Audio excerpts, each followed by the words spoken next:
Donc, vous voyez cet onglet-là qu'on voit ici, c'est Airtable. Airtable qui est donc super. Vous voyez, moi, j'ai déjà plein de tables dessus avec, vous voyez, j'ai les contacts. J'ai différentes personnes. Je vais peut-être éviter de vous montrer parce qu'il y a des traces des gens. Mais il ne faudrait pas que vous contactiez un peu tout le monde. Enfin, ce serait pas bienvenu, je pense, de la part des gens qui se fassent contacter par d'autres. Mais voilà, en fait, en gros, je stocke vraiment tout ce qui peut se passer avec les achats, les ventes, les cours que j'ai, etc. Bref. Et j'ai aussi, voilà, stocké un peu de ce qui était mes idées de contenu. Et donc c'est puissant. En fait, Airtable, ça n'a rien de compliqué parce que c'est vraiment comme un tableur Excel, mais beaucoup plus spécialisé où on peut bien connecter les données entre les autres. Il y a même des automatisations aussi qu'on peut créer, puis on peut créer des vues. On peut créer voilà plusieurs vues ici qui sont spécialisées avec des filtres bien précis. C'est vraiment exceptionnel pour tout ce qui est tableau. Puis en fait, ça marche très bien aussi quand on fait du no-code et qu'on veut développer des applications web, par exemple. On peut utiliser des trucs comme Bubble et puis derrière servir d'Airtable en tant que base de données. Enfin, franchement, c'est très très très utile pour vraiment centraliser les choses. Notion aussi permet de faire de la base de données, mais il va moins loin en base de données. Par contre, Notion va plus loin en termes d'affichage et de personnalisation de l'affichage. Que Airtable, on a surtout cette vue base de données, et après on peut créer ce qu'ils appellent ici des interfaces, qui vont être des petits graphes ou voilà, des petites données un peu statistiques, ou alors des vues bien précises d'une table, enfin d'une base de données. Mais on peut pas vraiment faire une page qu'on veut formater un peu comme on veut. Donc il est plus fait pour la gestion de données. Alors, cette automatisation, comment est-ce qu'elle va fonctionner? Ce qui va se passer, c'est que j'aurai une table ici avec les sujets. C'est des sujets que je veux aborder dans mon business. Il y en a pas mal ici parce que j'avais voilà, demandé à ChatGPT de m'en générer plusieurs. Et je me suis fait une automatisation d'ailleurs pour continuer à en générer en plus, mais c'est pas celle qu'on va voir aujourd'hui, parce qu'elle n'a pas forcément grand intérêt, hein, c'est pas une liste qu'on rafraîchit tous les jours. Mais bref, au début, on va commencer avec une première table qui permet d'avoir une liste de tous les sujets qu'on veut aborder. J'ai pas mal de colonnes ici, mais finalement, la seule colonne qui est importante, c'est la colonne qui indique l'idée en question. Les autres, c'est parce que je mets des dates, je mets des niveaux de profondeur, des choses comme ça, mais c'est pas fiche. D'un autre côté, je vais aussi avoir une table avec différents types de formats de contenu. Par exemple, arrête de faire ça, en mettant ici entre chevrons le ça pour dire qu'on veut arrêter la chose, le sujet du poste. Vole ma stratégie pour faire ça en X étapes, j'ai économisé X pour cet investissement en faisant ça. Enfin, bref, ici, vous pouvez mettre un peu toutes les idées de contenu, enfin de format plutôt que vous avez en tête, en chercher d'autres, demander à ChatGPT aussi de vous trouver des idées de format. Mais voilà, c'est le prérequis, c'est déjà d'avoir ces deux tables. Une table avec des sujets que vous voulez aborder, on parle plus de thématiques, hein, des thématiques que vous voulez aborder, et une table avec des formats que vous voulez vouloir faire en contenu. Et derrière, moi, je vais avoir cette table finalement qui va être mes idées de contenu. Voilà, on voit qu'il y a déjà des idées qui avaient été générées. Alors, ce qui se passe ici, moi, c'est que, en fait, là, on voit que je reprends pour du coup chaque nouvelle idée quel était le sujet qui était derrière ça et quel est le format qu'on a utilisé. Après, le reste, ça, on s'en fiche, c'est plus moi après qui me dit est-ce que j'ai traité l'idée ou pas. Et, pardon. Avant ça, les deux autres champs ici, ça va être l'idée en question. Donc ça, en fait, en gros, j'ai demandé à ChatGPT de me dire, voilà, donne-moi une idée de contenu. Hein. Donc du coup, il me met l'idée, il m'explique son idée. Et j'ai demandé aussi de me faire une accroche. Donc ça, c'est l'accroche que voilà, lui me propose. Après, c'est vrai que je le trouve pas toujours extra pour les accroches. C'est pour ça qu'à certains moments, j'ai fini par voilà mettre juste des listes, enfin reprendre comment dire, des combos entre un sujet et un format sans que lui me donne de sujet enfin, ou d'approche, parce que ça me suffit après pour créer le truc. Surtout que l'inconvénient actuellement, en fait, c'est que quand on utilise ChatGPT dans Make, pour l'instant, c'est encore avec le ChatGPT 3, qui donne des résultats finalement nettement moins bons. Donc ce que je préfère faire maintenant, c'est retrouver le combo sujet-format et aller moi-même demander à ChatGPT 4 de me faire quelque chose d'un peu mieux, parce qu'en effet, il est quand même nettement meilleur là-dessus. Mais je pense que dès que le 4 sera intégré en API, je remettrai l'automatisation avec ChatGPT là-dedans pour qu'il puisse me générer vraiment la totalité, comme il le ferait, pas comme je le fais déjà avec le 4. Donc voilà, et ce qu'on va vouloir, c'est que tous les mois, par exemple, on aille récupérer notre liste de sujets, notre liste de formats, et qu'on aille en piquer plein au hasard, en faisant des combos comme ça complètement au hasard, pour en générer une trentaine du coup pour le mois complet. Et ces sujets-là, cette trentaine de sujets-là, après on la stocke voilà, dans cette liste-là. Et après, c'est libre à vous. Hein. Soit vous allez régulièrement la regarder et vous notez vous-même manuellement quand ça a été traité. Pour l'instant, c'est ce que je fais, mais je crois que je vais faire un peu différemment par la suite. Il faudra que je réfléchisse à ça. Ou alors, et je l'ai aussi mis en place, mais en fait, finalement, ce n'est pas très utile parce que, en fait, je crée mes idées de contenu par semaine. Donc, je fais toutes les idées de contenu pour une semaine. Et ce que j'ai mis en place aussi, c'est une automatisation qui, tous les jours, allait prendre une nouvelle idée à la suite, hein, les unes des autres à chaque fois, et me les envoyer dans Slack pour que tous les jours, j'ai des notifications dans Slack avec, voilà, aujourd'hui, c'est telle idée qu'il faut que tu traites. Sauf que je me sers pas de ça parce qu'en fait, comme je fais 7 contenus d'un coup, bah, faudrait que je fasse ça un peu différemment. Bref, je suis encore en train de réfléchir sur le comment. Après, je réutilise tout ça. Pour l'instant, je le fais manuellement en disant moi-même que j'ai traité l'idée. Mais après, libre à vous aussi de voir comment vous voulez vous y prendre. L'idée, en tout cas, de cette automatisation aujourd'hui, c'est vraiment de prendre des idées de topics, de prendre des sujets, des idées de format, et puis d'en faire des combos, une trentaine de combos pour tout le mois, et en fait de lancer l'automatisation automatiquement tous les mois. Donc ça, tous les mois, à chaque début de mois, vous aurez vos 30 idées, 31 idées du mois, et vous n'aurez plus qu'à piocher le temps, ou à les faire à la suite. Enfin, là, c'est vous qui vous organisez. Donc ça, c'est Airtable.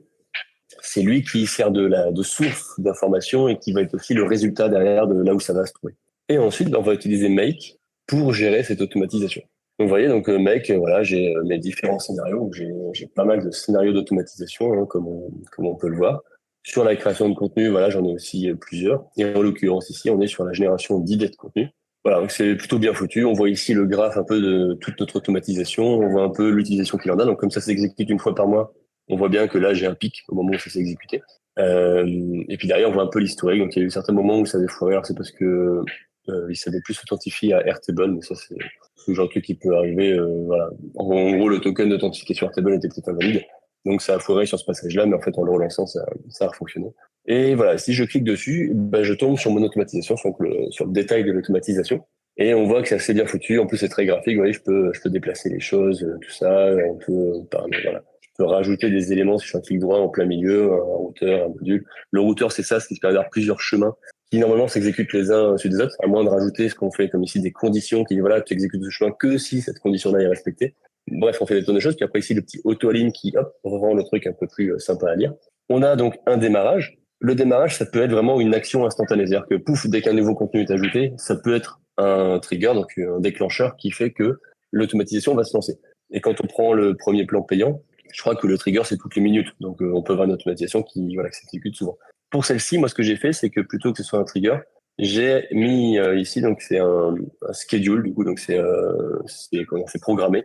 Et je l'ai programmé pour que ça s'exécute finalement le 25e jour du mois, à 3 heures du matin, heure française. Donc, tous les 25 du mois à 3 heures du matin, il va il va exécuter cette automatisation-là. Et ça, c'est vous qui paramétrez ça comme vous voulez. Et en l'occurrence, il m'a proposé de faire une date ici. D'ailleurs, oui, c'est la récapitule ici d'ailleurs. Parce que j'ai fait ici là une première action qui n'est pas un trigger. C'était un choix. Hein. Mon action ici, c'est d'aller regarder, lire la base de données. Mais voilà, il y a d'autres. On peut très bien choisir de faire une automatisation avec une action comme un trigger. Et là, boum, il va pas nous laisser le choix. Il va mettre, je crois, une sorte d'éclair pour dire que ça exécutera dès que l'action, en l'occurrence, est exécutée. Je vais vous expliquer un peu plus en détail du coup comment est construite cette automatisation. On peut dire c'est cool, on peut zoomer et tout ça. Franchement, ils sont top. Ça n'a rien à voir avec Zapier là-dessus. Et c'est beaucoup plus, un peu plus technique du coup. C'est-à-dire qu'en tant que développeur, je peux retrouver des concepts que j'ai en tant que développeur quand j'écris du code, ce qui permet de faire des choses assez complexes, assez complètes, pour faire vraiment des scénarios bien sophistiqués. Ce qu'avec Zapier, on peut faire beaucoup plus difficilement. Et la lisibilité est juste affreuse. Donc, ce qui va se passer, c'est que dans un premier temps, ici, là, je vais chercher mes topics, donc mes sujets, et je vais les mettre dans une liste. Je vais ensuite chercher mes formats, je vais les mettre dans une liste. Je vais chercher mon topic principal, donc enfin, mon sujet principal. Pour moi, c'est vraiment le sujet qui indique ce que je fais en fait. Voilà, j'aide les infopreneurs à vivre le rêve de l'infoprenariat, liberté, temps, argent. J'aime pas les stratégies miracles, etc. Voilà, je décris en fait un peu ma vision des choses, ce que j'aime, ce que j'aime pas, et ce que je fais. Alors, en fait, c'est pour après le donner à ChatGPT pour qu'il sache un peu le contexte dans lequel se trouve pour générer du contenu. Ensuite, ici, bon, voilà, je stocke juste simplement le nombre de contenus que je veux générer. Moi, je crois que j'ai mis 35. De toute façon, on va voir en détail après. Hein. Et du coup, je lui demande de répéter la suite, tout ce qui va suivre là, autant de fois que je veux de contenu. Ici, dans ces deux variables-là, on les verra en détail, c'était là où je vais faire en sorte de choisir un sujet et un format au hasard à chaque fois, donc qui sera répété pour tous les sujets, enfin toutes les idées que je veux générer. Et ici, alors avant, j'avais pas mis ça, j'allais directement sur OpenAI, donc sur ChatGPT. Mais voilà, maintenant, comme je vous ai dit, en fait, je préfère utiliser le 4 manuellement pour me générer mes idées parce qu'il fait quand même beaucoup mieux. Donc du coup, en fait, je me suis mis juste un embranchement où je peux choisir moi-même si je veux passer par GPT ou si je veux directement stocker le combo sujet-format dans Airtable. Sachant qu'ici, en fait, je passe par GPT pour me générer l'idée avec mon combo format et sujet. Je parse ça, c'est-à-dire qu'en fait, comme il va tout me donner en une seule réponse, moi, il faut que j'ai aussi ça la couper en deux pour récupérer quelle est l'accroche et quel est le sujet. On l'avait vu, hein, j'avais les deux, pour ensuite les stocker. Sachant que voilà, quand on utilise l'API ici de ChatGPT, c'est payant. Et ça n'a rien à voir avec le ChatGPT+, c'est l'API. Donc on paye au token, en fait, hein, aux 1000 tokens. Ça coûte pas bien cher, hein, en général, on paye quelques centimes, mais voilà, il faut le savoir, hein, c'est un autre système de paiement que le plus. Ça n'a rien à voir avec les 20 euros qu'on peut payer par mois. Bien, voyons plus en détail. Donc, la recherche des topics, des sujets. Vous voyez qu'ici, en fait, voilà, Make, quand on va dans le détail, il va d'abord demander une connexion. Donc, il veut pouvoir se connecter ici, en l'occurrence, à Airtable. Donc, voilà, moi, j'avais créé mon token. Hein. Ça, de toute façon, il vous aide à le faire en général. Enfin, même tout le temps, il vous aide à le faire quand c'est la première fois. Mais quand c'est pas la première fois, bah, du coup, il le sait, puis il vous met automatiquement. Puis ensuite, vous choisissez la base, hein, parce que j'ai plusieurs bases. Il va les afficher en quelques secondes. Voilà, j'ai plusieurs bases. Moi, c'était dans ma base de contact. Vous choisissez la table. Donc, en l'occurrence, c'est dans les topics. Et ce qui est top, c'est qu'on peut aussi passer en mode map, c'est-à-dire que voilà, je peux faire en sorte que la table en l'occurrence vienne d'une variable, d'un autre quelque chose qui venait avant. Donc, c'est pas ce que je veux ici, mais voilà. Ensuite, je peux définir un tri que je veux, parce que là, je suis en train de voilà, l'action que je suis en train de faire, c'est pas rappelé ici, mais c'est écrit ici en plus petit, c'est de chercher des éléments dans ma table. Donc, je veux les chercher sans trier, je veux utiliser la vue principale, de toute façon, j'en avais qu'une. Je sélectionne pas de champs ici parce que je veux tous les champs. J'ai pas besoin de formules parce que Airtable est aussi pratique pour avoir des formules pour dire voilà, je veux chercher tous les comptes qui ont telle adresse email, ben, on peut faire une formule pour ça. Moi, c'est pas ce que je veux tous les résultats en fait.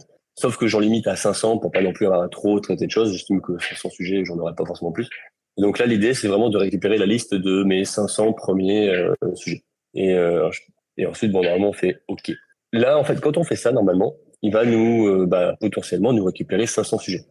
500 sujets, ça veut dire qu'en fait, il va passer sur la suite de toute l'automatisation une fois par sujet. Donc sur les 500 sujets. Moi, c'est pas ce que je veux. Parce que je veux qu'il récupère juste la liste et après, je veux être capable de piocher dedans autant de fois que j'en ai envie. Donc, ce que je dois faire, c'est ce qu'on appelle un agrégateur. Donc, c'est-à-dire que lui qui va s'exécuter plein de fois, donc potentiellement 500 fois, en fait, je veux que ces 500 fois-là s'exécutent d'un coup et que ça vienne dans cet agrégateur-là. C'est-à-dire qu'au final, le résultat, ça sera que tu mets les 500 éléments en une seule liste, une liste de 500 éléments. Donc j'y indique d'où je veux récupérer ma liste. Il n'y avait pas le choix pour ce truc-là. Et les champs que je veux récupérer. Ce qui fait que derrière, ce qui suit ne va s'exécuter qu'une seule fois. Et les données que j'aurai à ma disposition, c'est une liste avec mes 500 éléments. Je fais exactement la même chose ici, mais pour la table des formats. Donc je ne vais pas rentrer dans le texte, c'est la même chose. Et la même agrégation, mais pour cette table des formats. Et on voit, d'ailleurs, le visuel est un peu différent ici. On voit que c'est un peu plus grisâtre. C'est parce que justement, ça montre qu'en fait, c'est toute cette partie-là qui va en interne, on va dire, s'exécuter 500 fois. Mais derrière, ce qui en ressort, c'est un seul élément. Et comme ça, moi, ça me permet d'avoir une seule exécution de ce qui suit. Et c'est ce qu'on veut. Ici, donc, c'est ma manière à moi de récupérer donc mon sujet principal. En fait, il se trouve lui aussi dans ma table topic. Hop. Et en fait, c'était le tout premier, celui-là, que j'avais tagué ici en tant que level compagnie. Et donc, c'est de là qu'on voit que, voilà, ici, ma formule, c'est level égale compagnie, justement. Je veux récupérer qu'un parce que je sais qu'il n'y en aura qu'un seul, mais ça me permet de récupérer mon idée principale, ma boîte, comment je fais. Ici, on voit qu'il y a un petit texte parce que j'ai rajouté une condition, voilà, if company topic existe. C'est-à-dire qu'en fait, je veux exécuter la suite que si j'avais bien mon main topic ici. Donc, ce que je veux regarder ici, c'est voilà, le niveau 14, là, qui est donc celui-là, on voit ici un petit 14. Je peux zoomer un peu si c'est pas bien visible.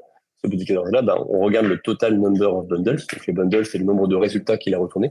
Par exemple, pour les 500 sujets de début, le bundle aurait pu, enfin, le total number of bundles aurait pu être 500. Ici, j'ai récupéré qu'un seul élément, puis de toute façon, il est censé en avoir qu'un seul. Mais en fait, je vérifie s'il est bien supérieur à 0. Et s'il est supérieur à 0, c'est-à-dire que j'ai bien eu un élément qui a été retourné, et du coup, je veux faire la suite. Et on voit d'ailleurs, quand on clique, voilà, ici, là-dedans, on voit toutes les variables, en fait, qu'on a à disposition depuis le début. Donc, on voit bien qu'on a ce main topic. Donc, il y a, en plus, voilà, quand on a déjà fait des exécutions, il met des exemples de ce qu'on a reçu.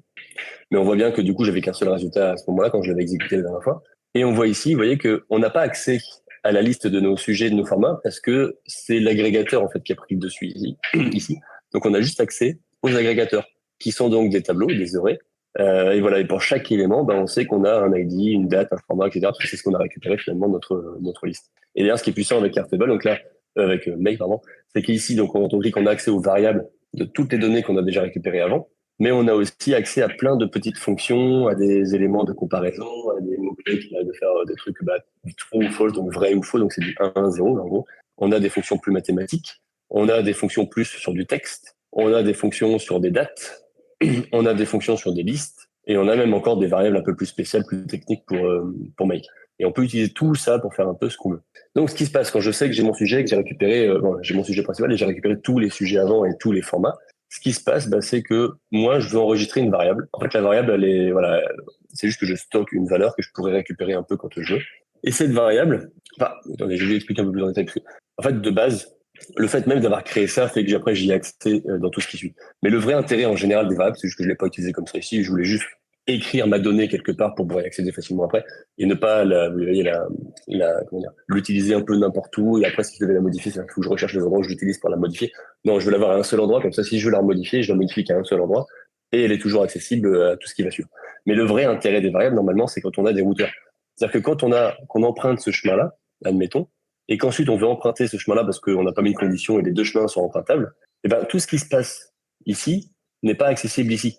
Le seul moyen de rendre ce qui se passe ici accessible ici, c'est justement de définir une variable ici en fait. Si dès qu'on définit une variable, la variable, elle en fait, après, quand on est dans ce chemin-là, on peut utiliser un autre module qui sera plus cette variable, mais get variable, qui permet de récupérer une variable par son nom, et ensuite du coup elle sera disponible à nouveau à cet endroit-là. C'est ça le vrai intérêt des variables, mais dans mon cas, j'avais pas besoin de ça précisément. Bref, ici, je définis ma propre variable. Je veux que ce soit exécuté 35 fois. Et donc, pour moi, ça fait le nombre de fois que je veux exécuter la génération d'idées. Et le repeater, ça va me permettre de répéter tout ce qui suit à droite, le nombre de fois que j'ai indiqué ici, qui est donc en fait cette partie-là, le 7, donc les 35 fois. Ce qui veut dire que tout ce qui va se passer là va s'exécuter 35 fois, et en l'occurrence, c'est l'endroit où je vais générer mes nouveaux combos d'idées, et de sujets et de formats. Donc j'ai redéfini des variables. Ici, j'ai fait un set multiple variable pour en définir plusieurs d'un coup. Et on voit que j'ai défini une variable pour le topic index et le format index. C'est-à-dire que je vais, en fait, quand vous n'êtes pas trop initié à la programmation ou à la développement, c'est peut-être plus compliqué à comprendre, mais en gros, j'ai une liste de formats et j'ai une liste de sujets. Ce sont des listes, ce sont des tableaux. Les tableaux ont ce qu'on appelle un index, c'est-à-dire que le premier élément, il se trouve à l'index. Alors eux, ils commencent à 1. Programmation générale commence à 0. Mais et le premier élément, c'est l'index 1. Le deuxième élément, c'est l'index 2. Le troisième élement, c'est l'index 3, etc., etc. Si j'ai 500 éléments, mon dernier index sera 500. Et donc, si j'accède à l'élément 500 de mon tableau, en gros, j'accède au 500e élément. Donc, ce que je veux, moi, ici, c'est générer de manière aléatoire un index. Parce que voilà, j'ai mes 500 idées de sujets et je veux en récupérer un au hasard. Donc, du coup, je vais générer un chiffre au hasard entre 1 et mon nombre d'éléments, mon nombre de sujets ou mon nombre de formats. Et c'est ce que je fais ici, donc pour les sujets et pour les formats. Et donc voilà, ici, random qui permet de générer un nombre aléatoire entre 0 et 1, que je multiplie par la taille ici, donc du tableau que je veux, en fait, qui est là. Alors, on voit bien que si j'avais 218 topics et 43 sujets, formats, pardon. Donc, je veux faire un nombre aléatoire entre 0 et 1 que je vais multiplier ici par donc l'élément 5, qui est donc le 5, c'était celui-là. Voilà, bref, c'est la taille, fois la taille. Donc, en faisant ça, j'ai un nombre qui va plus être entre 0 et 1, mais en l'occurrence entre 0 et 218. Mais attention, c'est un nombre qui pourrait être, ça pourrait très bien être 112,5. Or, quand on veut un index pour un tableau, c'est que des nombres entiers. C'est 1, 2, 3, 4, 5. Il n'y a pas de virgule 5. Donc, ce que je veux derrière, moi, c'est utiliser une fonction qui s'appelle floor. Voilà, quand on met la souris dessus, il nous explique un peu ce que c'est. Et ça retourne l'entier, en fait, ça retourne l'entier qui sera arrondi à l'inférieur, normalement. Si je mets, il met des exemples, si je mets 1,2 dedans, ça va me retourner 1. Si je mets 1,9, ça va me retourner 1 aussi. Si je mets 4, ça va me retourner 4. Et donc, l'intérêt de ça, c'est d'être sûr de ne pas avoir de nombre à virgule, parce que quand je veux accéder à un tableau, il ne faut pas que ce soit un nombre à virgule. Et je rajoute 1, parce qu'en l'occurrence, eux commencent leurs index à 1. Or, comme le nombre est généré entre 0 et 1, donc entre 0 et 218 quand j'ai multiplié, il pourrait être à 0. Donc, j'additionne 1. En fait, ça veut dire qu'il sera en fait, il ne va jamais atteindre 218. En fait, il le dit bien, voilà. On génère un nombre aléatoire entre 0 et 1, mais le 0 est inclusif, le 1 est exclusif. Donc, en réalité, une fois qu'on a fait le floor, en fait, on aura un nombre qui sera entre 0 et 217. Et c'est pour ça que j'ajoute le 1, c'est pour que ça soit entre 1 et 218. Voilà, donc c'est pas spécialement compliqué, mais c'est un peu technique quand on n'est pas habitué. Mais en tout cas, je génère des nombres aléatoires, donc ça va être un nombre aléatoire pour le sujet et pour le format, à chaque répétition, ici donc 35 fois. Et ce que je fais juste après, c'est que je vais récupérer l'élément de mon tableau, donc depuis array, qui correspond à l'index que j'avais dans ma variable, que j'ai stocké juste avant. Et je fais pour ça la fonction get, donc get qui me dit bien qu'elle va retourner en gros ce qu'il y a dans mon tableau à l'index que j'aurais indiqué, ou au chemin que j'aurais indiqué. Parce que eux, ils mélangent aussi les index, on peut faire des chaînes de caractères ou autre. Donc je récupère l'élément que je veux en fonction de son index. Ce qui veut dire que maintenant, là, à partir d'ici, je me retrouve avec un sujet et un topic pris au hasard, et le tout va être exécuté autant de fois que je veux en général. Ensuite, bon là, comme je l'ai dit, j'ai fait mon routeur pour pouvoir choisir de ne faire que l'enregistrer directement dans Airtable ou bien générer aussi vraiment l'idée du sujet complète, enfin l'idée de contenu, et l'accroche. Pour l'exemple, on va aller du côté de ChatGPT, mais de toute façon, ce qui se trouve ici dans Airtable, c'est la même chose que ce qui se trouve dans Airtable ici. Hein. Et voilà, donc moi j'avais fait une condition ici qui est fausse, bien sûr, hein, parce que false n'est pas égal à true. Donc ça me force, moi, à dire je veux pas que tu exécutes ce chemin-là, mais en même temps, je voulais pas supprimer le code non plus. Voilà. Et ici, ce qui s'est juste passé, c'est que dans cette branche-là, j'ai coché comme quoi je voulais que ce soit une route de fallback. C'est une particularité qu'on a dans Make, c'est-à-dire que toutes les routes s'exécutent normalement quand on ne fait rien. Quand on met des conditions, bah, il vérifie la condition avant d'exécuter la route. Et en fait, quand on coche une route comme étant une route de fallback, c'est-à-dire qu'il va l'exécuter seulement si les autres routes n'ont pas été exécutées avant. Donc c'est un peu la route qui s'exécute quand voilà, ok, j'ai rien fait avant, bon bah du coup je vais faire celle-là. Voilà, bon, on a notre idée de sujet, notre idée de format. Maintenant, on va demander à ChatGPT donc de me générer le reste. Là aussi, il faut créer une connexion, hein, comme d'habitude, il faut toujours créer une connexion. Je lui demande de faire un prompt completion voilà, qui est différent du chat, parce que je ne veux pas faire un chat avec lui, et tu veux vraiment lui poser une question et qu'il me réponde. J'utilise le modèle le plus récent que j'ai à ma disposition à ce moment-là, mais ça reste le 3 pour l'instant, malheureusement. Et je lui mets un prompt. Alors j'ai mis un prompt qui dit, voilà, tu es un expert en content marketing, tu dois trouver une idée de contenu à écrire. La thématique globale, c'est le topic que j'avais récupéré tout seul dans son coin. Le sujet du jour, c'est, là, c'est ce que j'ai stocké ici dans cette variable-là. Le format du jour, c'est pareil, ce que j'avais stocké dans cette variable-là. Et puis voilà, après, je lui dis de me trouver une idée de contenu à propos du sujet fourni et en utilisant le format fourni. Tu utilises le tutoiement, un ton léger et décalé, tu me trouves une accroche, tu dois attirer l'attention, etc. Voilà. Et tu me réponds directement avec le résumé de ton contenu précédé de i tiré, puis à la ligne, ton accroche précédée de a tiré. Pardon. Cet élément-là est important. C'est comme je vous l'ai dit, lui, va me générer qu'une seule réponse, un seul texte. Et dans ce texte-là, si vous avez déjà utilisé ChatGPT, vous savez que souvent il explique un peu ce qu'il fait, puis après il met ce que vous lui avez demandé, puis en fait si vous lui avez demandé plusieurs choses, bah, il va les mettre un peu à la suite. Mais le truc c'est qu'après moi, de manière automatique, je vais être capable de discerner l'idée de l'accroche. C'est pour ça que je lui demande explicitement en fait de me précéder l'idée de i tiré et de me précéder l'accroche de a tiré comme ça. Et puis je lui demande aussi de me donner directement les choses. Hein. Je veux pas qu'il me mette de voilà je t'ai fait ci ça machin. Comme ça, je suis sûr qu'en fait là, il est en train de me générer un contenu où ça va directement être i tiré l'idée, retour à la ligne, a tiré l'idée. Et le fait d'avoir un formatage comme ça qui soit précis et clair, c'est ce qui me permet juste après d'utiliser le texte parseur. Là, bon, je vais pas rentrer à fond dans les détails parce qu'il faut connaître les expressions régulières, donc ça s'apprend, c'est pas très compliqué, mais en gros, le principe, c'est de déterminer un pattern en fait dans une chaîne de caractères, dans du texte, pour se dire ah bah tiens ça je reconnais, c'est ce que je cherchais. Alors du coup, je vais mémoriser, je vais catcher, je vais attraper cette partie-là. Là, en l'occurrence, mon pattern, c'est de dire voilà, je sais que c'est censé commencer par i-espace. Ensuite, ici, ce que ça veut dire, c'est que je veux capturer tout ce qui suit jusqu'à ce que j'arrive à donc backslash n. En fait, ça veut dire un retour à la ligne. C'est comme ça qu'on le montre, qu'on le détermine, qu'on le code. Et après le retour à la ligne, je suis censé tomber sur a-espace. Et encore une fois, je veux capter tout ce qui va suivre. En fait, le captage, c'est quand je mets les parenthèses. Et en fait, ce qui est dedans, le point, ça veut dire que je veux récupérer n'importe quel type n'importe quoi, en fait. N'importe quelle chaîne de caractères, n'importe quel caractère. Et le plus, ça veut dire que je veux qu'il en ait au minimum un. Et potentiellement plus que ça. Et le fait d'avoir mis les parenthèses, c'est-à-dire que je veux capter, je veux enregistrer ce qui se trouve là-dedans. Donc, je veux laisser tomber, en fait, je veux qu'il remarque qu'il y a bien le format que je veux, donc i tiré, puis du texte, un retour de ligne, a tiré, puis du texte. Mais le i tiré et le a tiré et le retour de ligne, je m'en fiche. Moi, je veux juste qu'il capte le texte qui avait après le i tiré et le texte qui avait après le a tiré. Le texte que je suis censé parser, bah, c'est ce que ChatGPT me retourne. Et derrière, bah, après, j'ai plus qu'à enregistrer dans Airtable ma nouvelle idée avec mon nouveau contenu. Donc là, je le mets dans la table Content IDs. Et en fait, l'idée, bah, du coup, ça vient de mon texte parseur. On voit qu'il m'a parsé des choses ici. Alors peut-être que, voilà, ChatGPT, on voit pas tout, mais on voit qu'il a commencé par me répondre machin. Et bah voilà, ici, il a réussi à le parser. Et bah, je le récupère. En fait, il a mis name et value, hein, c'est comme ça qu'il les nomme. Donc, la première chose qu'il a parsé et la deuxième, que je stocke ici.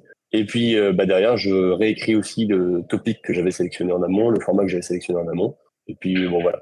Et comme ça, j'enregistre ça pour chaque nouvelle idée générée ici par le répétiteur. Je vais l'exécuter. Donc ici, je vais vous montrer en remettant trou à la place. Hop, comme ça, il va passer par ici. Et je vais l'exécuter. Alors, je vais peut-être pas le laisser faire entièrement parce qu'il va m'en générer 35 et ça n'a pas d'intérêt, mais on voit, vous voyez ici, il récupère ma liste de sujets. Hop, il a récupéré ma liste de formats. Tac, tac, tac. Il a été jusque là. Maintenant, il passe par le routeur. Il a généré une première fois avec ChatGPT. On voit que là, ça passe à plusieurs reprises. Il est déjà passé 3 fois, 4 fois, je les ai un peu. Il est déjà passé après le répétiteur 4e fois, là. ChatGPT aussi s'est exécuté. Puis hop, dès que ça se termine, paf, il refait une 5e fois, etc., etc. Je vais lui demander d'arrêter. Donc, il va s'arrêter dès qu'il va terminer un cycle. Donc là, il s'est arrêté. Et alors, ce qui est bien avec Make, c'est qu'une fois qu'on a exécuté, ben, on voit dans la petite bulle exactement ce qui s'est passé. Donc, on a vu ici que, en fait, on lui a demandé ça en input, et en output, il nous a sorti la liste des sujets. Donc, chaque bundle est donc un élément du tableau. Donc, on voit qu'il en a pas mal, des bundles. Et en fait, chaque bundle, après, fait l'objet de sa propre exécution, comme j'avais dit. Donc, c'est-à-dire que si j'avais pas mis d'agrégateur, et ben voilà, le reste ce serait exécuté ici 218 fois, ce qui est énorme. L'agrégateur permet de tout rassembler, de te dire, OK, tu m'as mis tout ça en input, là, tes 218 bundles. Ben moi, en output, je te ressors qu'un seul bundle, du coup, mais qui va contenir dedans un tableau avec tes 18 bundles.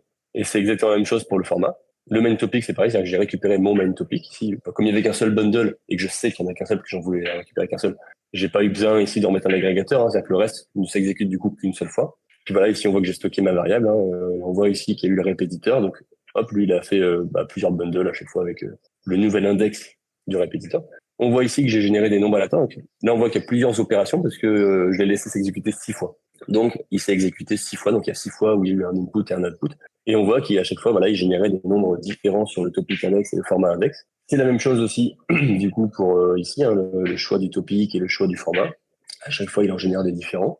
Et ici, le routeur, pareil, on a demandé à ChatGPT, pareil, ça s'est exécuté plusieurs fois. Et puis, on voit que je lui ai filé un prompt bien précis, donc il s'est bien rempli comme j'avais demandé. Et on voit que oui, derrière, il m'a fourni des réponses, voilà, comme ceci. Il a bien commencé son texte par i tiré, il a fait un retour à la ligne à la fin, et puis hop, il a mis ici a tiré. Donc c'est exactement ce que je lui ai demandé. Ce qui fait que, alors ouais, parce que je l'ai arrêté en cours d'exécution, mais les fois où il a continué jusqu'au bout, on voit bien qu'en fait, il avait au début en entrée tout le chat, enfin tout ce que ChatGPT lui avait donné, donc avec le i tiré, le a tiré. Il avait bien le pattern que moi j'avais renseigné, et du coup, il a bien décomposé en disant, voilà, ok, donne-toi le week-end, là c'est bien cette partie-là, et dans ce tuto, c'est mon template, et hop, c'est bien cette partie-là. Voilà. Et derrière, ça les a enregistrés, donc 4 fois ici en l'occurrence, parce que j'avais arrêté le truc en cours de route, dans Airtable, où on voit qu'il nous a retourné du coup l'entrée qu'il a ajoutée dans les tableaux.